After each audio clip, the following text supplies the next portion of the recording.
गैरव्यवहार प्रकरणामध्ये झी 24 तासच्या बातमीचा मोठा इम्पॅक्ट पाहायला मिळालेला आहे। जमीन गैरव्यवहार प्रकरणातील आरोपी शीतल तेजवानीला अखेर पोलिसांनी बेड्या ठोकलेल्या आहेत। पुणे जमीन प्रकरणाचा झी 24 तासनं भांडाफोड केल्यानंतर वारंवार या प्रकरणाचा पाठपुरावा करण्यात आला।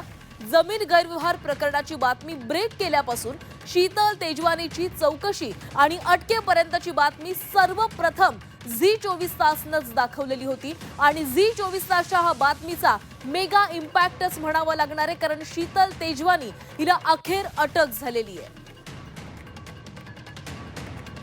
तर आतापर्यंत काय काय घडामोडी घडलेल्या आहेत पाहूया।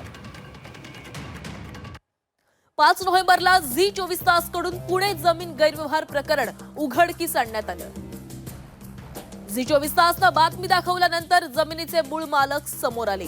6 नोव्हेंबरला सकाळी 11 वाजता मुख्यमंत्री देवेंद्र फडणवीसांकडून चौकशीचे आदेश देण्यात आले। दुपारी 1 वाजता जमीन गैरव्यवहार प्रकरणासंदर्भात चौकशी समितीची स्थापना झाली। अतिरिक्त मुख्य सचिव विकास खारगेंच्या अध्यक्षतेखाली 6 नोव्हेंबरला समिती स्थापन झाली। दुपारी 2:30 वाजता उपनिबंधक रवींद्र तारूंचं निलंबन झालं।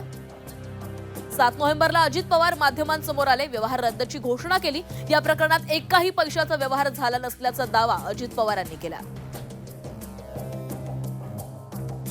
7 नोव्हेंबरलाच मुद्रांक शुल्क विभागाच्या व्यवहार रद्दची पावती झी 24 तासच्या हाती आली। 8 नोव्हेंबरला अमेडिया कंपनीकडून शासनाची फसवणूक झाल्याचं आणि 42 कोटी स्टॅम्प ड्युटी भरण्यासाठी मुद्रांक शुल्क विभागाकडून 16 नोव्हेंबरपर्यंतची मुदत देण्यात आली।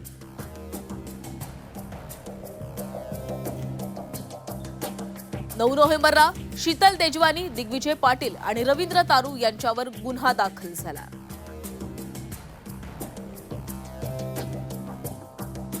16 नोव्हेंबरला मुद्रांक शुल्क विभागानं पुन्हा एकदा स्टॅम्प ड्युटी भरण्यासाठी 24 नोव्हेंबरपर्यंत मुदत वाढ दिली।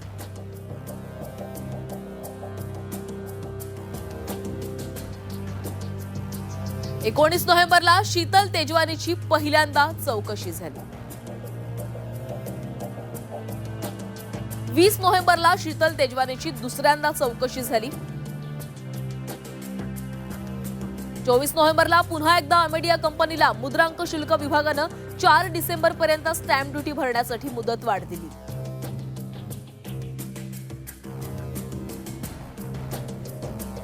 24 नोव्हेंबरला शीतल तेजवानीनं चौकशीसाठी मुदत वाढ मागितली आणि त्याच दिवशी दिग्विजय पाटील चौकशीसाठी खारगे समितीसमोर उपस्थित राहिले। 28 तारखेला पुन्हा उपस्थित राहणार असल्याचं सांगितलं गेलं। 28 नोव्हेंबरला दिग्विजय पाटलांनी आपल्या वकिलांना पाठवलं।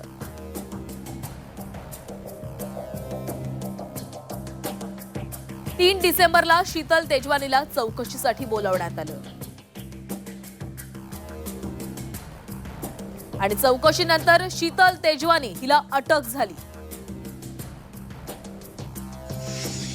वाटतं की आत्ताच्या घटनेला सगळं बाहेर येणं गरजेचं आहे। याच्यात अमेडिया कंपनीचा रोल होता। याच्यात जर शीतल तेजवानी आणि दिग्विजयचा फक्त या दोघांचा असताना इश्यू, तर याच्यावर कुठलीही कारवाई झाली नसती। पण त्याच्यात पार्थ अजित पवार हे अमेडियामध्ये होते, म्हणून हा सगळा व्यवहार झाला, म्हणून हा सगळा व्यवहार लपवला गेला, म्हणून याच्यात FIR मध्ये सुद्धा त्याचं नाव आलं नाही। तर या सगळ्या गोष्टी बाहेर आल्या पाहिजेत।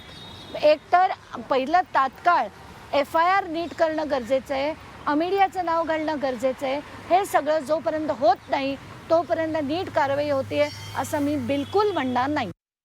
आणि माझी जर अशी काही आपण 1800 कोटीची जमीन सरकारची लाटली असती तर आपली काय हालत केली असती सरकारने, सामान्य जनतेची काय हालत झाली असती।